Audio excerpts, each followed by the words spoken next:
మన vintage collections Kadambari collections పూర్ణిమ prints లో ఎంత కొంటే అంత ఉచితం. ఎక్కడికి వెళ్ళావు చెప్పు. ఏమిట్రా నువ్వు చేసిన పని చెప్పు. ఎక్కడికి వెళ్ళి వస్తున్నావు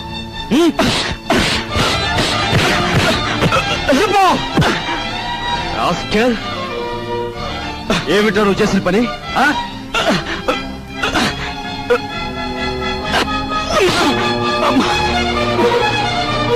చెప్పరా రాస్కెల్ చెప్పు. నీకు మీ నాన్నగారు పోయి పట్టుమని 10 రోజులు కాలేదు. ఏం చేశాడని రా వాడిని అలా కొడుతున్నావు? మీ నాన్నగారు ఏనాడైనా వీడిని ఇలా కొట్టడం చూసావా? వీడు చేసే పనికి కొట్టడం కదమ్మా, చంపాలి. చంపి పాతేయాలి. ఏం చేశాడు రా అంత పెద్ద తప్పు? ఏం చేశాడా వీడు?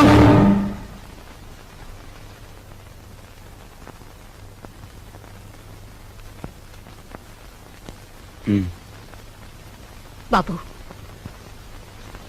వీడిని తమ్ముడురా. తప్పు చేస్తే శిక్షించాల్సిందే. కాకపోతే ఆ సమయంలో వీడిని తమ్ముడని మాత్రం గుర్తుంచుకుంటే చాలు. పత్రా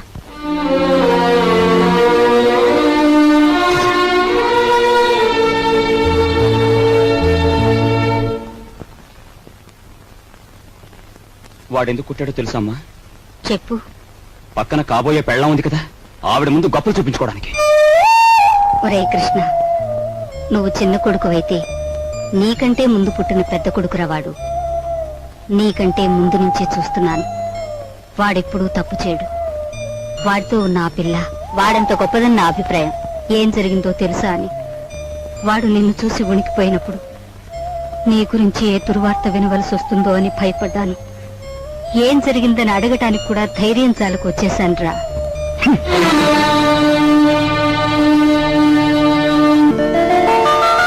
ఈమె నా చెల్లెలు ఇల్లు వదిలి వచ్చేసింది.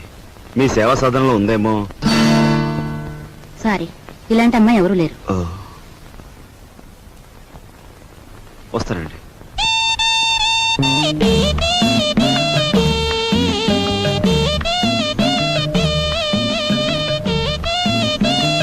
ఇలా రా. వస్తున్నా. నీ చూపులోని ఆకలి నాకు అర్థమైంది. నీకేది కావాలన్నా నేను ఉపయోగపడతాను, అలాగే నాకేది కావాలన్నా నువ్వు ఉపయోగపడాలి. ఇక్కడ ఫ్రెండ్షిప్ కి అది కండిషన్. ఓకే? రాజు, నువ్వేవి అనుకోనంటే ఈ డబ్బుతో నీ అప్పులన్నీ తీరిస్తే ఎలా ఉంటుంది? స్నేహితురాలుగా నేనేం చేయాలో ఏం చేయగలను నాకేం అర్థం కావటం లేదు. నీ అభిమానం ఆత్మబలం అండగా ఉంటే నాకు అంతే చాలు. పద. మంచి తరుణం మించిపోవును, ఆలోచించిన ఆశాభంగం. 8 రోజులు సైకిల్ తొక్కిన వారికి 8,000 రూపాయలు బహుమానం. 8 days 8,000. 8 రోజులు సైకిల్ తొక్కిన వారికి 8,000 రూపాయలు బహుమానం.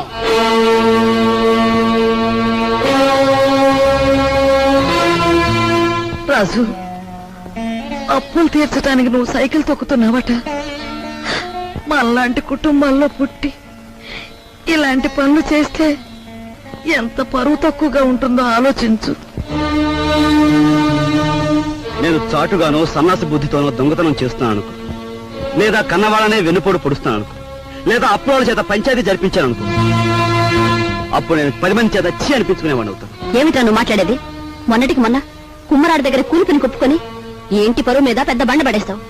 ఇవాళ మీ నాన్న చచ్చిపోయాక ఆగు. ఇప్పుడు నువ్వేమిటి మాట్లాడింది? మా నాన్న చచ్చిపోయాడా? ఆ మాట నువ్వంటున్నావా? నువ్వు ఏమిట్రా అది? ఆవిడ అలా రెట్టిస్తున్నావు. మరి చూడమ్మా, నాయనమ్మా నాన్న చచ్చిపోయాడు అంటుంది, అత్తయ్య అంటుంది.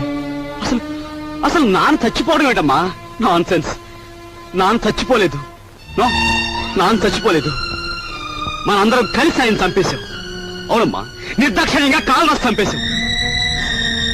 కొండంత మనిషిని చాదస్తుతో కొందరు, స్వార్థంతో కొందరు, ఇలా అందరూ కలిసి ఆయన చంపేశాం. ఏ చంపలేదా? ఒక్కసారి మీరందరూ గుండెల మీద చేతులు వేసుకుని ఆలోచించండి. ఆయన జీతం నెలకు 500 రూపాయలు. కేవలం 500 రూపాయలు. తాహతకు మించిన కోరికలు కోరి మనందరం కలిసి ఆయన చంపేశాం. He was successfully murdered by all his family members. నోరుంది కదా అని తప్పులు పడుతున్నారు. నేను చేస్తున్న ఈ పనిలో ఓ పవిత్రమైన ఆశయం ఉందే తప్ప ఇదేం పరుగు పోయే పని కాదని నాకు బాగా తెలుసు. మీరు ఒప్పుకున్నా ఒప్పుకోకపోయినా ఈ పని నేను చేసే తీరు.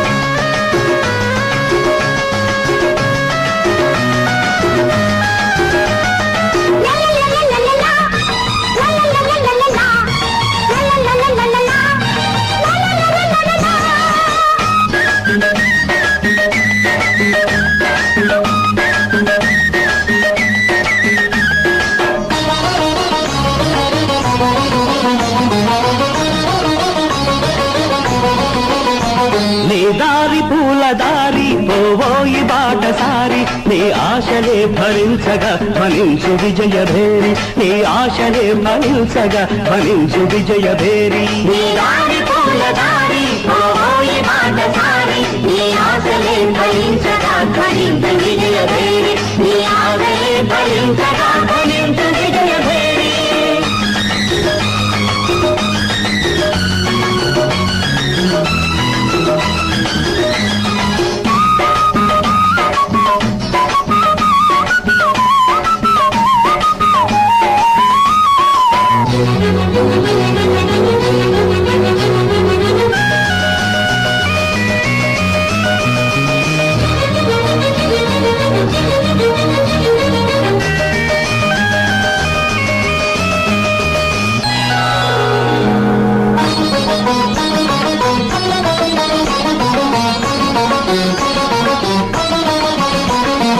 ఆశయాలు గురిగా సాహసాలు సిరిగా సాగాలి జైత్రరథం అడిబడిగా మలుపులల్ని ఉన్నా గెలుపునేది రన్నా సాధించు మనోరథం మనిషిగా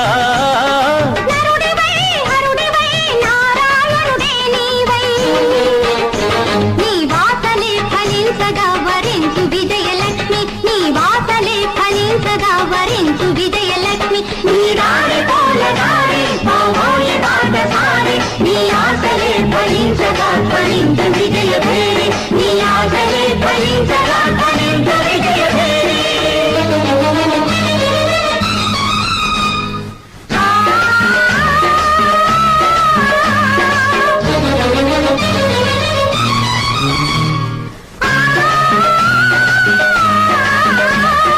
అయ్యప్ప స్వామియే శరణమయ్యప్ప అయ్యప్ప స్వామియే శరణమయ్యప్ప.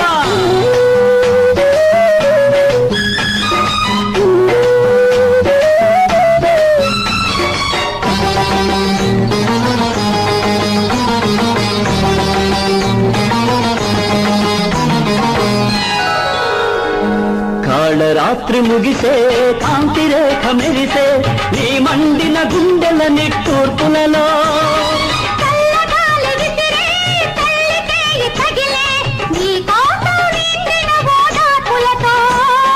విజయమో విలయమో విధి విలాసమేదైనా నీ రక్తమే జ్వలించగా జయించు ఆత్మశక్తి నీ రక్తమే జ్వలించగా జయించు ఆత్మశక్తి నీ దారి పూల దారి పోవోయి బాటసారి నీ ఆశలే ఫలించగా ఫలించు విజయభేరి నీ ఆశలే ఫలించగా ఫలించు విజయభేరి.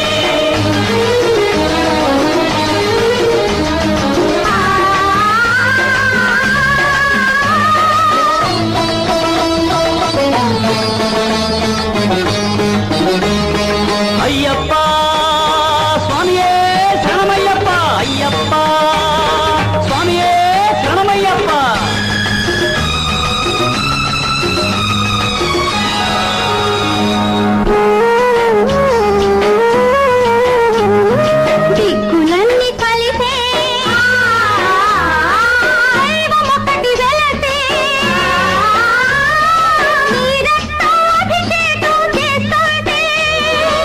పాపములన్నీ కరిగే మమత దివ్య వెలిగే నీ ప్రాణం నైవేద్యం పెడుతుంటే ధీరుడివై విక్రమాకుడివి నీవై నీ లక్ష్యమే సిద్ధించగ దీవించు దైవ శక్తి నీ లక్ష్యమే సిద్ధించగ దీవించు దైవ శక్తి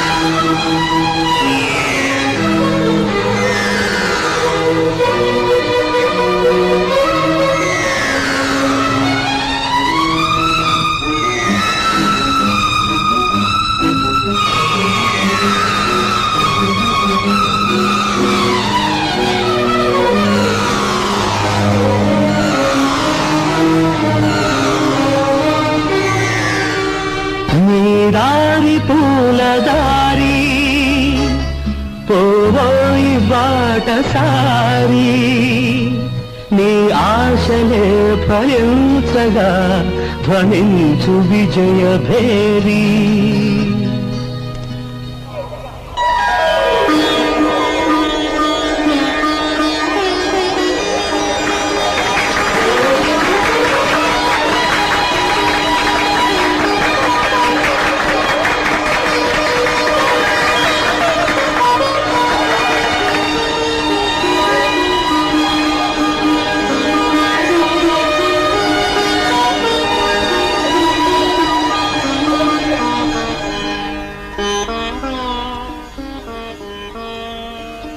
ఇవాళ నీ కొడుకు ప్రయోజకుడైనందుకు ఇప్పుడు నువ్వు ఉంటే ఎంత ఆనందించబడివిరా.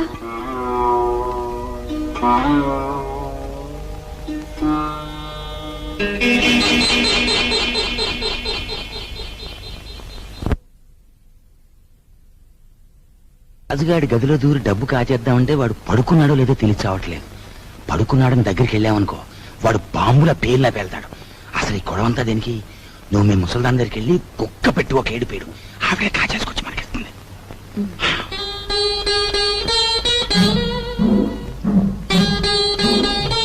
రాజు సైకిల్ దుక్కి సంపాదించిన డబ్బుతో ముందు అప్పులు తీరుస్తానంటున్నాడు. మమ్మల్ని మాత్రం ఆగమంటున్నాడు. వాడు సైకిల్ తొక్కుతానంటే మనం అందరం వాడిని కాదన్ను. ఇప్పుడు ఆ డబ్బు మనం కావాలంటే ఏం బాగుంటుందమ్మా? అందుకే వాడి చేతుల నుంచి మనం తీసుకోము. మరి నువ్వు ఆ గదిలోకి వెళ్తావు, ఎవ్వరికి అనుమానం ఉండదు. ఆ డబ్బు నువ్వు తెస్తావు. ఉంట వాడు పగలనక రాత్రనక కష్టపడి రక్తం ఓడ్చి సంపాదించిన డబ్బు దొంగలించమంటావా? ఆలోచిస్తే నాకు ఇప్పుడు అర్థం అవుతుంది. నా కొడుకు డబ్బు కూడా నువ్వే కాజేశావు. వాళ్ళు నువ్వే చంపేశావు.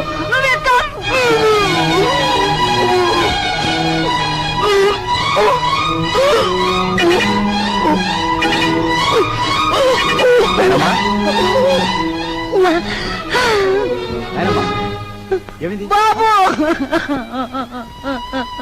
ఏమైందమ్మా? ఎందుకు కేకలు పెట్టావు? నాయనమ్మా ఏమైందమ్మా? ఏం లేదు బాబు, ఏదో పీడకలు వచ్చింది. మీ నాన్న గుర్తుకొచ్చాడయ్యా. సరే ఊరుకో.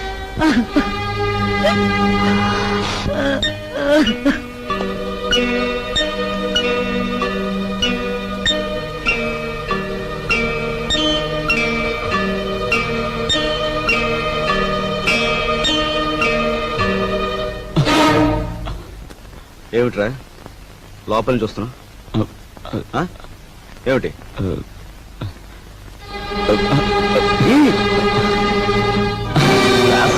ఏమిటారు చేసిన పని? ఆగు!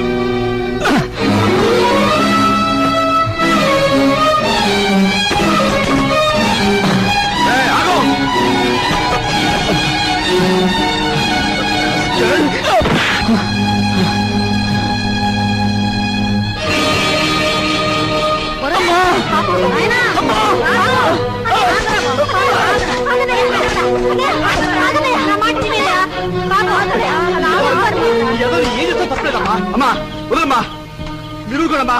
అన్నయ్య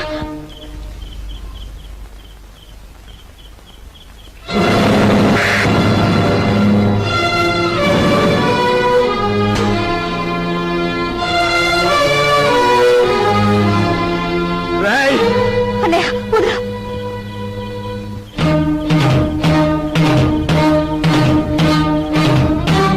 దుర్మార్గుడా ఎంతకు తెగించావురా ఏ, పా.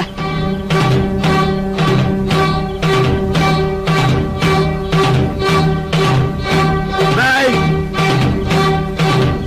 తప్పు చేస్తే శిక్షించాల్సిందే కాకపోతే ఆ సమయంలో వీడిని తమ్ముడని మాత్రం గుర్తుంచుకుంటే చాలు రేయ్, తమ్ముడు ఎవడ్రా నీకు తమ్ముడు? ఒక సిగరెట్ వెలిగించినంతసేపు లేదు నీ పెద్దరికం, ఒక దమ్ము లాగినంతసేపు లేదు నీ పెద్దరికం. అందుకోసం నువ్వు ఎగిరిపడిన అవసరం లేదు. ఏమిటి నీ గొప్ప? నాన్న చచ్చిపోయి 4 రోజులు కాలేదు, రకరకాలుగా అధికారం చలాయించాలని చూస్తున్నావు. నీ పెద్దరికం నాకు అక్కర్లేదు. సచ్చినాడా ముసలిముండా. ఐఎమ్ సారీ, నీకు మర్యాద ఇవ్వాలి కదూ. చూడు మిస్టర్, నీకు ఎవరి పెద్దరికం అక్కర్లేదనుకుంటే ఈ ఇంట్లో నుంచి తక్షణం బయటకు వెళ్ళిపోవచ్చు.